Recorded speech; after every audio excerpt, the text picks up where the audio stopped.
K-드라마, 한국어, K-팝, 말놀이. 또 여기 토요일에는 여행, 휴식, 늦잠, 브런치, 박물관, 공원, 자전거, 산책, 여행. 뭔가 이런 걸 보면 이분의 이렇게 생활이 이렇게 보이죠, 그죠? 그렇죠? 키워드만 나열했는데도 이렇게 생활이 보여요. 그러니까 이분이 이 한글 학교를 중심으로 해서 이분들의 이렇게 삶이 이렇게 보이게 됩니다. 이게 이제 중요한 게 뭐냐면 시간을 많이 주면 안 됩니다. 이거는 시간을 15분 정도로 이렇게 제한해서 주면은 그러면 이제 자기 검열에 빠지잖아요. 이거 무조건 채워야 되기 때문에. 여러분들 글쓰기에서 무엇보다 중요한 게 이 자기 검열에 걸리지 않게 하는 겁니다. 그러니까 시간을 많이 주면 줄수록 자기 검열에 걸리고 그 다음에 또 잘 쓰려고 하는 그런 어떤 강박관념이 사라져버리거든요. 근데 그냥 시간을 짧게 주면은 무조건 이제 이 칸을 채우잖아요. 칸을 채우는데 놀랍게도 그 자기 검열에 걸리지 않으면은 자기 삶이 훨씬 더 잘 드러나는 게 있습니다. 그래서 이렇게 이제 이분 아주 잘 쓰셨어요. 자, 이분 박수 한번 쳐주십시오.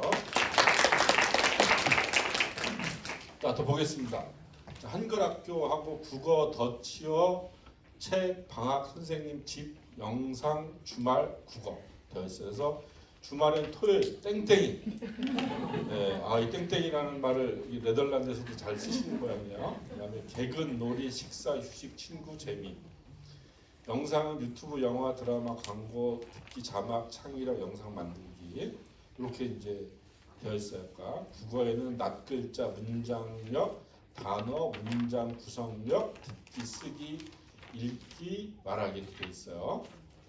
자, 이제 이렇게 됐을 때 우리가 어떻게 하냐면은 자, 나의 한글학교 생활에 대해서 이야기해 보겠다 이렇게 이제 시작을 하는 겁니다. 그리고 여기 지금 8개의 키워드가 있잖아요. 요 한글학교까지 포함하면 9개 키워드이지 않습니까? 키워드를 한 문장에 두세 개씩 넣어서 문장을 만들어 보는 거예요. 네.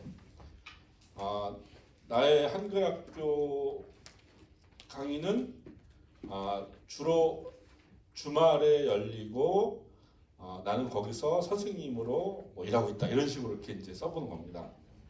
그러면은 이 중간에 이제 이게 중간이 제일 이제 메인 그 블록인데 이 메인 블록에서 한 서너 문장을 만드는 거예요. 그리고 여기 이제 국어 여기서도 또 서너 문장, 여기 서너 문장 그러면은 세 문장씩 만들면은 이제 9개 블록해서 3, 9, 27, 27개 문장이 나올 수 있어요. 뭐 네 문장을 하면은 36문장이 나올 수가 있습니다.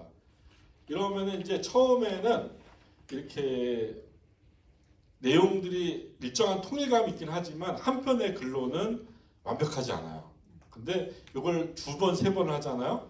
그럼 여기 있는 키워드의 통일성도 높아지고 또 이 키워드를 갖고 이렇게 문장을 만들었을 때 조금만 손보면은 그냥 한 편의 글이 나올 수가 있어요.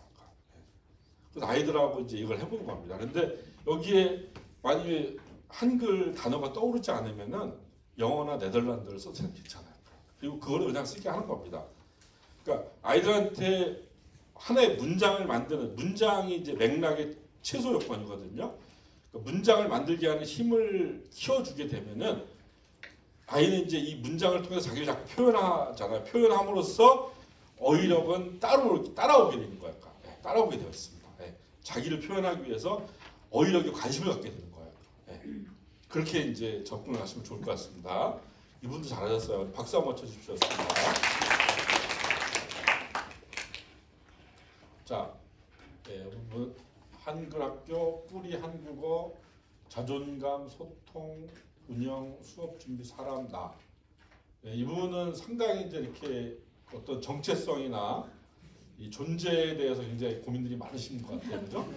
나 보면 나라고 하는 게 이제 너무나 다양한 얼굴 갖고 있죠, 그죠? 어른, 아이, 아내, 엄마, 선생님, 배우, 딸, 그 다음에 찬양, 리더, 불면증 이렇게 나라고 하는 걸 둘러싸고 8개의 정체성을 갖고 있죠, 그죠? 이런 것들이 이제 부지불식간에 어떤 자신이 이렇게 표현이 되는 거거든요. 아이들하고도 해보면은 아이들이 정말 아이들의 세계를 알 수가 있어요. 이 키워드는 이제 다양하게 바꿔갈 수 있겠죠. 아이들이 관심을 갖는 주제를 핵심 키워드로 잡는 게 좋을 것 같습니다. 이게 되게 그 사소해 보이지만 이 기업이나 공공기관에서 어떤 보고서나 제안서를 쓰기 전에 생각을 확장하는 연습으로 이걸 쓰고 있습니다. 그러니까 이걸 이제 쉽게 말하면 글로 쓰는 브레인스토밍이에요. 이제 좋은 방법들입니다. 자, 이렇게 이제 살펴봤고요. 한 분만 더 보겠습니다. 자, 한글학교에서 이게 뭔가 정문인가 정문? 네, 선생님, 교실, 간식, 어린이, 교사회, 교장, 화장실. 화장실 전입구 결수의 이분은 선생님이 화장실 청소 담당이신 거예요? 그 다음에 정문에는 열쇠, 그 다음에 이 오프닝업 뭐죠 이게? 아 네. 그 다음에 등교, 손님, 유리, 서무, 마중, 주차. 뭔가 이렇게 한글학교 살림을 갖고 계시는 그런 느낌입니다. 네. 이렇게 이제 어떤 키워드를 쓰느냐, 지금 한글학교라고 하는 하나의 키워드로 굉장히 다양한 얘기들이 이제 나오게 되는 거예요. 이게 이런 것 속에서 그분의 어떤 정체성과 나의 이야기가 이렇게 나오게 되거든요. 그래서 이걸 여러분들이 이제 이 아이들 수업에 활용하시면은 아주 재밌습니다. 이게 일종의 지적 스포츠 비슷한 겁니다. 지적 스포츠. 네. 이걸 꼭 한번 해보시기 바라겠습니다. 자, 그리고 요거를 이제 뭐 또 시간 되면 또 글까지 써보는데 그거는 그냥 또 각자 알아서 하시는 걸 하고요. 여기서 이제 제가 준비된 내용은 맞추고 이제 여러분들하고 그냥 편하게 질의응답 시간을 좀 많이 갖도록 하겠습니다. 사전에 이제 저한테 많은 질문을 주셨는데 그 질문을 다시 또 이렇게 지금 현장에서 말씀 주시면은 제가 아는 범위 내에서 이제 답을 드리도록 하겠습니다. 자, 용감한 1인이 필요합니다. 자, 네, 우리 선생님, 네. 그 작가님은 글을 쓰실 때, 예. 아, 내가 글을 써야 되겠다 작정하고 책상에 앉아서 쓰세요? 아니면 그때 생각날 때마다 쪽지에 막 써서 나중에 그걸 모으세요? 예, 아주 좋은 질문인데요. 저는 이제 예전에 처음에 문학을 할 때, 제가 중학교 2학년 때부터 이제 시를 썼거든요. 제가 시골에 텐마루에 앉아 있다가 갑자기 시가 쓰고 싶어졌어요. 희한하게. 그때는 이제 말씀하신 것처럼 그냥 생각날 때마다 조금씩 썼습니다. 쓰고 나중에 이렇게 이제 고치고 그랬는데 그 이후에 제가 기자 생활하고 청와대 생활할 때는 그런 게 불가능하죠. 그러니까 그냥 써야 될 때 무조건 써야 되는 겁니다. 그런데 놀랍게도 마감이 정해지면은 무조건 쓰게 돼 있어요.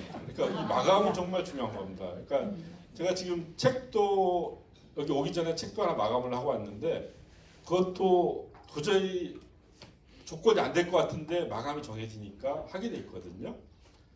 이 마감이라는 게 꼭 그러니까 우리가 자연스럽게 글을 쓰면 좋죠. 그런데 그런 것들은 주로 어떤 내 개인을 위한 글쓰기입니다. 우리가 그걸 이렇게 표현적 글쓰기라고 하거든요. 뭐 일기나 블로그나 SNS 이런 표현적 글쓰기는 떠오를 때마다 쓰는 게 좋죠. 네, 그렇게 해서 이렇게 뭐 그런 거는 쓰게 되면요, 가급적이면 누군가한테 보이는 게 좋아요. 글은 써서 혼자 컴퓨터나 스마트폰에 두면 안 돼요. 누군가 보여주고 사람들의 반응을 확인해 볼 필요가 있습니다. 그래야 이제 글이 점점 좋아지거든요. 근데 이제 그거 말고 어떤 업무적 글쓰기 같은 경우는 그냥 무조건 써야지 않을까. 저는 이 어떤 필요와 마감이라고 하는 이 일종의 강제 수단이 초능력을 만들어내죠. 그래서 그거는 그냥 그러니까 엉덩이 붙이고 쓰면 됩니다. 그러니까 자꾸 잘 쓰려고 하는 부담감이나 이 뭔가 이제 그 본질에 들어가지 못하고 이렇게 주변을 삑삑 맴돌려고 하는 이런 어떤 주저한 망설임을 극복해야 돼요. 그러니까 극복하고 그냥 엉덩이를 붙이고 써야 됩니다. 그 어느 소설가인지가 모르겠는데 오늘 아침에 글을 쓴 사람이 작가라는 얘기가 있어요. 네. 오늘 아침에 글을 쓴 사람이 작가다. 그러니까 작가라고 하는 게 뭐 특별한 존재가 아니라 글을 쓰면 작가가 되는 거거든요. 그러니까 그렇게 따지면은 거기에 대단한 비법이 있는 건 아니라는 거죠. 그러니까 무조건 써야 되는 거. 네. 주로 그러면 아이들을 키울 때 예. 어떻게 글 쓰는 시간을 주셨어요? 아, 예. 저는 아이들하고 글쓰기를 할 때는 아이들 두 가지를 했었는데 하나는 요약 연습을 했습니다. 요약 연습. 그러니까 이 신문 칼럼이나 에세이 정도가 이제 분량이 작은 글들이에요. 신문 칼럼은 A4 용지 한 원고지 한 10매 정도라 손에 딱 잡히는 글입니다. 또 에세이도 아이들이 이해할 수 있는 에세이들이 있어요. 그러니까 뭐 피천득이나 뭐 이런 우리나라의 이제 그 유명한 에세이스트들의 책을 보면 글을 보면서 작은 단위의 글을 보면서 이 글 속에서 용건이 무엇일까? 아까 우리 했었죠. 근거가 무엇일까? 그걸 찾는 연습을 하는 겁니다. 물론 저는 이제 글씨 강의를 오래 하니까 이 글 속에서 용건과 근거가 무엇이라고 하는 걸 정확하게 알고 있죠. 그런데 저의 정답을 강요하진 않아요. 아, 저 친구는 내 딸은 이걸 더 중심으로 봤구나. 나는 이걸 중심으로 봤는데 서로 비교하는 겁니다. 비교해 보면 서로 생각의 차이를 서로 이렇게 확인하는 거예요. 근데 이게 놀라운 게 뭐냐면은 이렇게 해서 한 4-5번 하면은 서로 정답이 비슷해져요. 왜냐하면 이제 이 글의 본질에 서로 접근하고 있기 때문인 겁니다. 네. 이런 요약 글쓰기가 하나 있었고요. 또 하나는 여러분들 그림 있잖아요. 그러니까 특히 인상파가 그림이 좋습니다. 이를테면 뭐 고우의 뭐 첫걸음 다 이야기가 숨어 있는 그림들이잖아요. 그러니까 이런 그림을 놓고 그 그림에 있는 장면을 갖고 이야기 만드는 겁니다. 네. 그러니까 그냥 아이들한테 막연하게 쓰라고 하면은 그러면 어떻게 될지 몰라요. 네.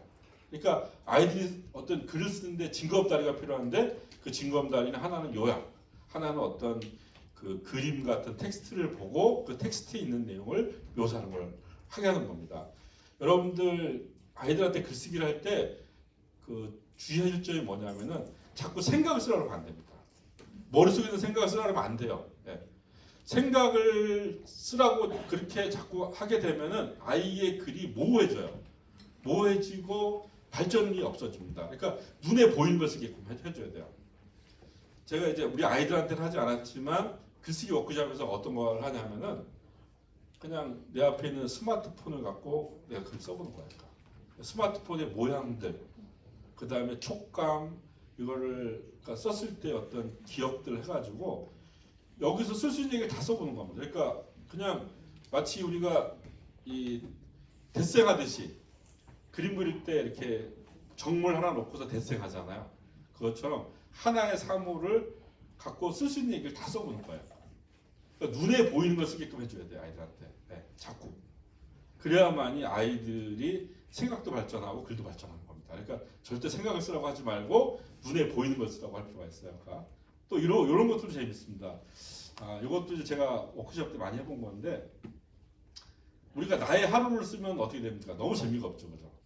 맨날 아침에 매실 하나 가지고 세수하고 밥 먹고 뭐 회사나 학교 가고 학교 가서 뭐 하고 회사 가서 뭐 하고 퇴근하면 그냥 다른 쳇바퀴 같은 삶이잖아요. 근데 이걸 바꾸는 겁니다. 어떻게 바꾸냐면 스마트폰이 바라본 나의 하루. 주인공이 스마트폰이니까 그러니까 스마트폰 자기 주인에 대해 쓰는 겁니다. 그러니까 오늘도 어김없이 6시에 나는 비명을 질렀다. 네. 그런 나의 주인은 내가 아무리 비명을 질러도 일어나지 않았다. 그리고 나를 집어던졌다. 뭐 이런 식으로 쓰는 거예요. 네. 이렇게 스마트폰이 나의 일상을 쓰게 만들면 굉장히 재밌는 글이 됩니다.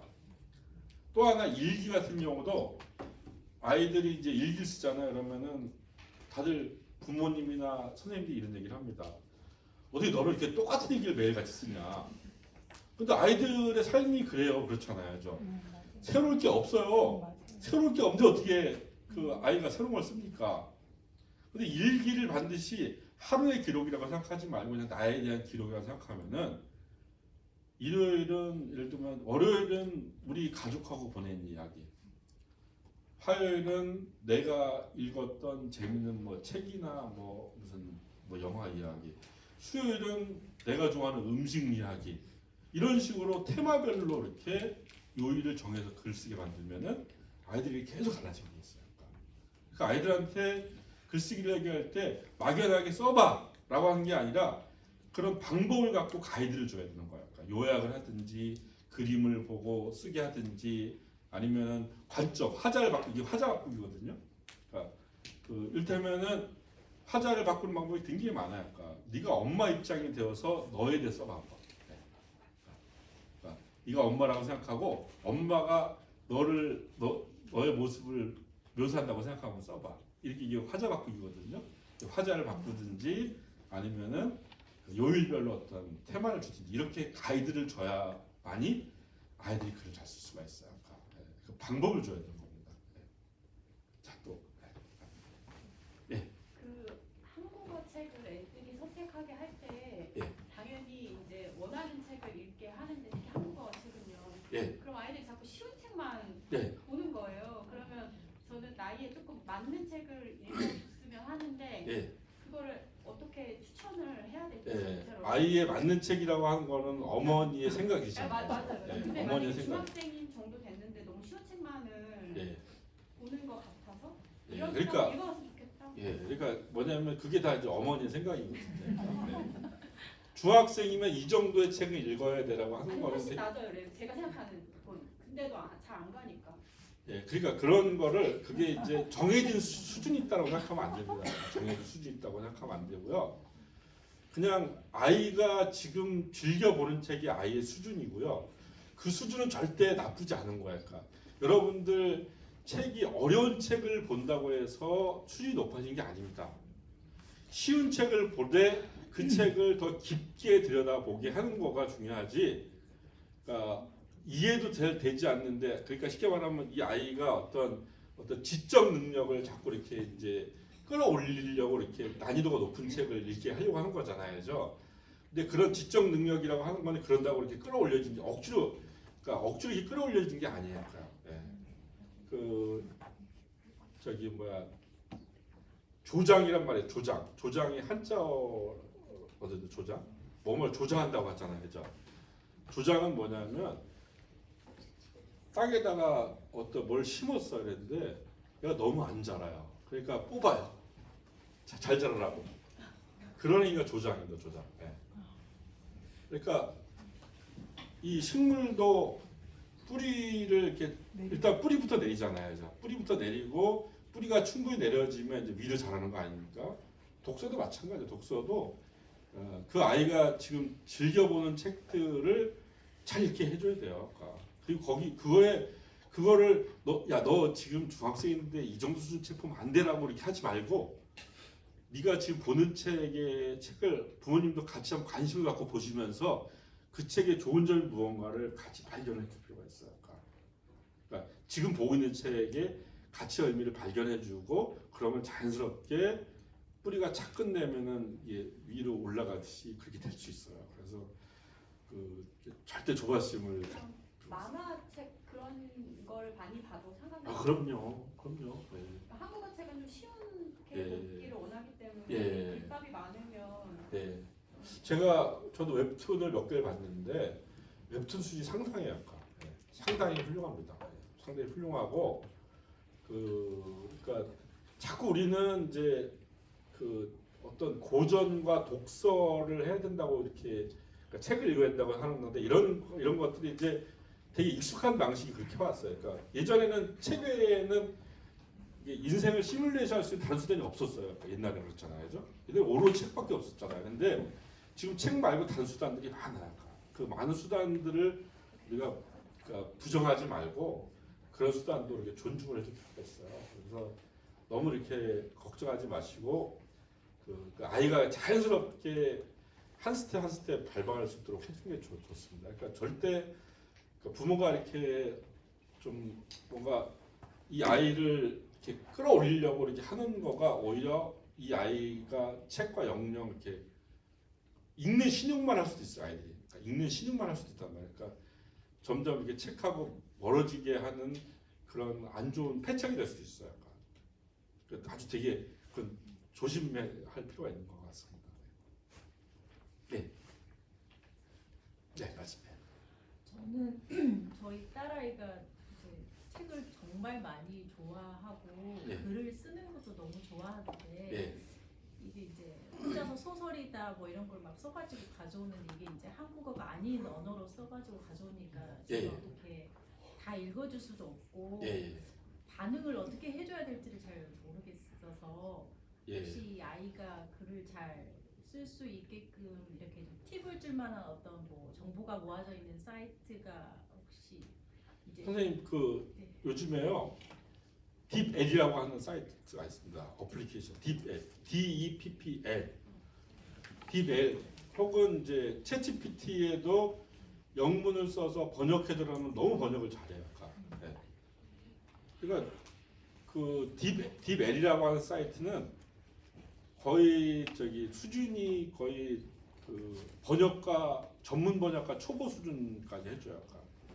요새 또 뭐가 있냐면은 챗 PDF라고 있습니다. 챗 PDF는 뭐냐면 PDF 문서를 집어 넣어주면은 다 번역도 해주고 심지어 요약까지 해줘요. 다 요약까지 해준다. 그러니까 그런 걸 활용을 하시면 돼요. 하셔서 그 이를테면은 일단 번역을 해서 보실 수도 있고요.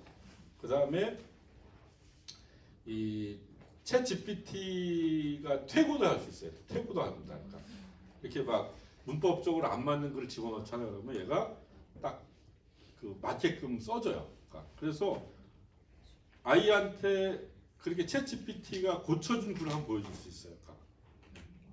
네, 그러면 비교가 되잖아요. 지금 비교가 되거든요. 그러니까 부모님이 물론 이제 보시고 부모님이 이제 어떤 비평자 입장에서는 별로 안 좋아요. 그러니까. 네. 아이들 글쓰기에는 그 비평자 입장보다는 어떤 우호자 입장에 설 필요가 있어요. 그러니까 야, 이 글은 좋고 나쁘고 이렇게 평가하지 말고 평가보다도 그냥 그 쉽게 말하면 관찰자의 입장. 아, 너는 이렇게 썼구나. 너는 되게 의성어의태어를 정말 잘 쓰네. 그리고 너는 사람에 대한 묘사가 정말 탁월한 것 같아. 이렇게 말하는 게 부모 입장이니까. 네. 그런 반응도 제가 어떻게 저는 이제 글을 잘 쓰는 사람이 아니니까 아니, 그러니까 아이들의 글을 보고서 평가를 하려고 하지 말고 이 아이의 글에 뭐가 좋을까를 한번 찾아내는 거예요. 약간. 글 한 편에 좋아하는 거 하나씩만 찾아내면 돼요. 그러니까 아이한테 그냥 야, 너 글 정말 잘 써서라면은 그 칭찬이 아닙니다. 그건 그냥 아, 우리 엄마가 그냥 하는 얘기구나 이렇게 생각했는데 딱 구체적으로 야, 너 이번 글을 보니까 인물 묘사가 어떻게 이렇게 정말 놀랍다라고 해줘야 칭찬이 되는 거거든요. 그 하나씩만 해주면 돼요. 그러면 아이가 그런 거가 다 동기부여가 되는 거예요. 그래서 그 아마 저는 한글학교 선생님들도 여기 오는 학생들한테 평가자보다는 관찰자로서 역할을 하는 것이 훨씬 더 아이들 발전에 큰 도움이 될 거라고 생각합니다. 네. 평가가 지금 필요한 때가 아닙니다. 그러니까, 네. 지금은 그러니까 평가는 훨씬 더 성이 되어서 필요하고요. 지금 평가보다는 이렇게 격려가 필요한 거예요. 격려와 뭔가 자기의 어떤 장점들을 하나하나씩 발견해가는 게 중요하기 때문에 관찰자 입장에서 서시면 좋을 것 같아요. 그 또 챗GPT 한번 써보세요. 챗GPT 아이가 쓴 거 갖다가 챗GPT 그냥 입력하고 이거를 이를테면 뭐 그러니까 어법과 문맥에 맞게 수정해줘라고 내가 수정해줘요. 그럼 그것도 한번 보여주세요. 아이가 쓴 거랑 두 가지 한번 비교. 그러니까 평가하지 말고 그냥 아이 보고 야, 네 글을 챗GPT에 집어넣었더니 얘는 이렇게 보더라 하고서 두 가지 비교하게 해주세요. 그럼 스스로 아, 나는 이렇게 썼는데 챗GPT가 이렇게 고쳤네를 통해서 배울 수가 있어요. 스스로. 그런 걸 활용해 보시면 좋을 것 같습니다. 예, 또 저 팁. 저는 한국에서 우선은 국어 교사로 일을 했었는데요. 예.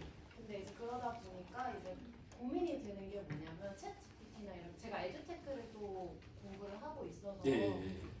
이제 그런 AI 기반에서 만드는 채팅이라든지 이런 것들을 많이 보고 있어요. 근데 제가 가장 많이 드는 걱정은 그 챗 GPT가 발전하는 건 정말 좋은데 이제 아이들이 창작까지 거기에 맡겨버리면은 예. 이제 이 과정에 대해서는 선생님으로서는 어떻게 봐야 될지 모르겠는 그렇죠. 거예요. 예. 그래서 저 같은 경우에는 이제 첨삭이나 이러한 것들에 대해서는 이렇게 고쳐줘라고 하는 거는 정말 좋은 수업 도구가 될 수 있겠지만 우리 아이들은 생각보다 똑똑하기 때문에 이거를 창작부터 써버려요. 예. 그래서 이러한 경우에는 제가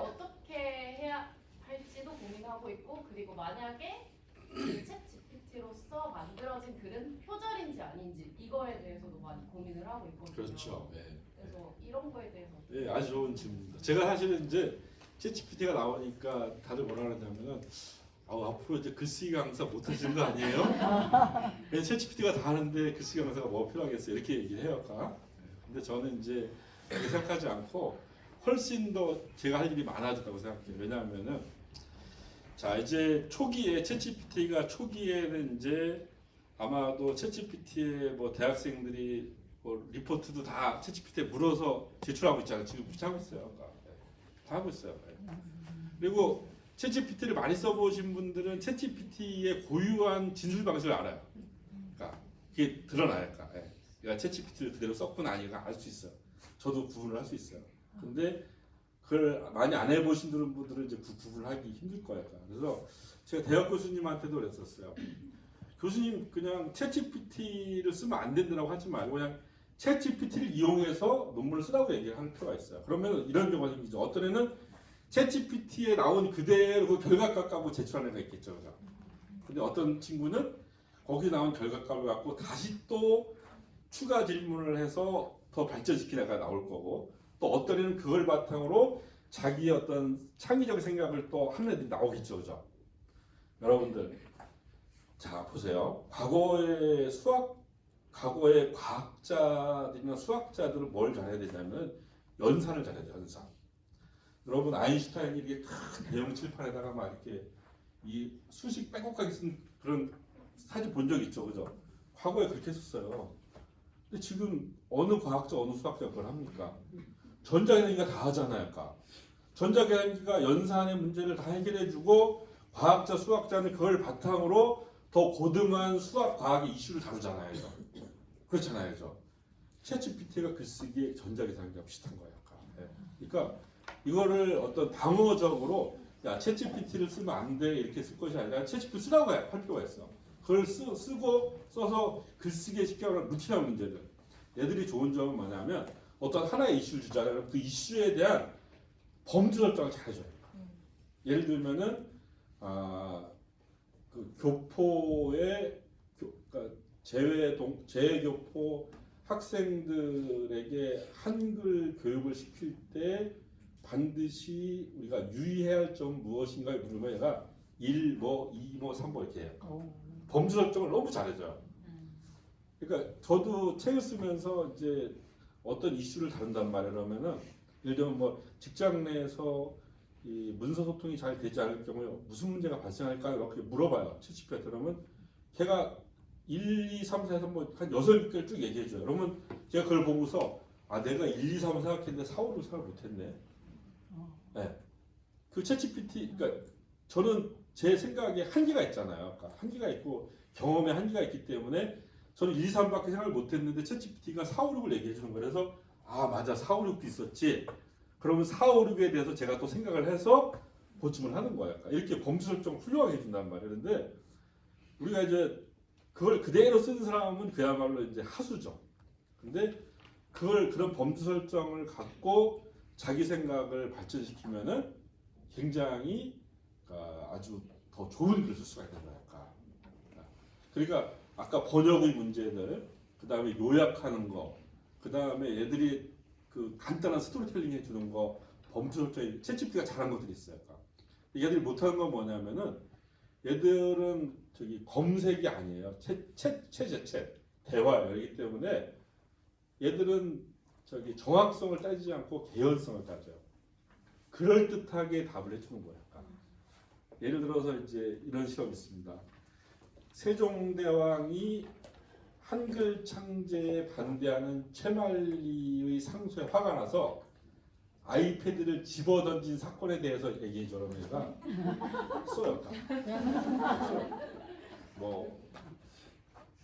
모시에 최만리가 이렇게 막 했는데 그때 세종대왕이 너무 화가 나서 들고 있던 아이패드를 집어던진 사건으로서 뭐 이렇게 써요. 얘가. 왜냐면 이걸 우리가 이제 할루시네이션이라고 합니다. 그러니까 환각 효과가 있어요. 그러니까 얘들은 이 묻는 사람에게 묻는 사람의 이 대화의 어떤 그럴듯함이 이 챗 GPT의 생명이니까. 그래서 그러니까 정확도를 따지려면 검색을 해야 되고 챗GPT 쓰면 안 돼요.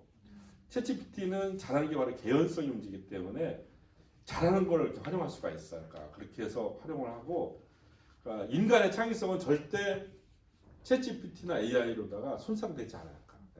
그러니까 그렇게 손상됐다고 한다면 인류가 지금 문명이 이렇게 발전하면서 우리가 늘 걱정하잖아요. 그러니까 쉽게 말하면은 과거에 보세요. 과거에는 많은 사람들이 성경을 성경을 알면 안 된다고 그랬잖아요. 그렇잖아요.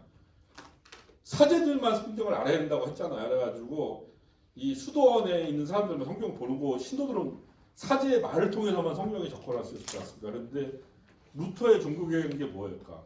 모든 사람이 성경을 볼 수 있게끔 한 거 아닙니까? 구텐베르크 활자 혁명하고 합쳐서 그렇게 된 거잖아요. 그럼으로써 이게 완전히 다른 세상이 열리잖아요. 자, 사람들이 라디오가 등장하면서 이제 체계 시대가 끝났어 라고 했는데 전혀 그렇지 않죠. TV, 인터넷 모든 게 계속 진화하지만 인간의 어떤 지적 능력은 절대 후퇴하지 않아요. 더 고도화되고 있어요. 왜냐하면 얘들은 바로 인간의 지적 능력을 키워주는 하나의 전자기술이기 때문에. 그래서 걱정할 필요 없어요. 걱정하지 마시고 오히려 그냥 아이들한테 아예 과제를 야 챗GPT 활용해서 라고 할 필요가 있어요. 그러면 챗GPT 그대로 하는 애들도 있고 그걸 바탕으로 이렇게 훨씬 더 잘하는 애들이 그 차이를 만들어내는 게 더 중요하다는 것이죠. 그래서 여러분들 챗GPT 많이 쓰셔야 돼요. 왜냐하면 진짜 이제 이거는 되게 돌이킬 수 없는 아주 중요한 변화들입니다. 우리가 지금 인터넷 안 쓰는 삶을 상상할 수가 없잖아요. 그것처럼 앞으로 이제 AI, 챗GPT를 안 쓰는 삶을 상상할 수가 없어요. 그래서 특히 우리 이제 한글학교처럼 이렇게 아이들한테 그런 교육을 하시는 분들은 정말 적극적으로 한번 그 세계를 파고들 필요가 있습니다. 좀 답이 되셨나요? 네, 감사합니다. 아, 예. 지금 시간이 어떻게 되나요? 끝났네. 예, 한 분 마지막. 네. 아까 아이들 글쓰기 일기 같은 거 글쓰기 붙여줄 때 딸기 같은 거 예. 성인 학습자에게 그러니까 외국인 더치들에게 마찬가지입니다. 마찬가지예요. 제가 글쓰기 강의 때 저는 거의 안 해요.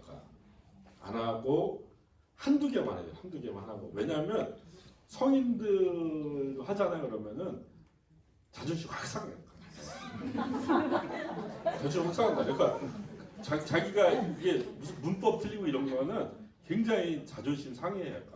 그래서 그 사람한테 그걸 가르쳐줘서 그 사람이 문법을 잘하는 그런 효과보다 이 사람이 글을 써서 빈정이 상한 이게 더 커요. 그렇기 때문에 저는 이제 그거보다는 글쓰기에 이 사람이 관심을 자꾸 갖다 보면은 그러면은 문법이나 표현이 점점 좋아져요. 글을 쓰려고 하는 마음을 갖자 그러면 책인 게 달라져요. 아 이렇게 이럴 때 하는하고 겉에가 띄우는구나 이런 거가 눈에 들어와요. 글쓰기에 관심을 갖고 보면 달라져요. 그런데 내가 글쓰기에 관심 갖지 않고 그냥 책을 읽잖아요. 그러면은 그게 하나도 안 들어와요. 그래서 그 성인 학습자도 그렇고 외국인 학습자도 그렇고 이게 뭔가 그 단어나 이렇게 맞춤법 틀리는 거에 대해서 그걸 이렇게 일일이 해주는 건 별로 안 좋아요. 최소화하는 게 좋습니다. 그러니까 빈번하게 틀린 것만 조심스럽게 그리고 그런 거는 가급적 공개적인 것보다는 개인한테만 해줄 게 좋아요. 공개 첨삭할 때 맞춤법 틀린 거 절대 말하시면 안 됩니다. 그러면은 약간 자기 어떤 지적 수준에 이렇게 뭐가 좀 찬물을 이렇게 좀 약간 자존심 상해하거든요. 그래서 그거 조금 유지하시는 게 좋을 것 같습니다. 그럼 이제 점심 먹고 또 1시에 또 바로 또 강의네요. 네. 자, 마치겠습니다.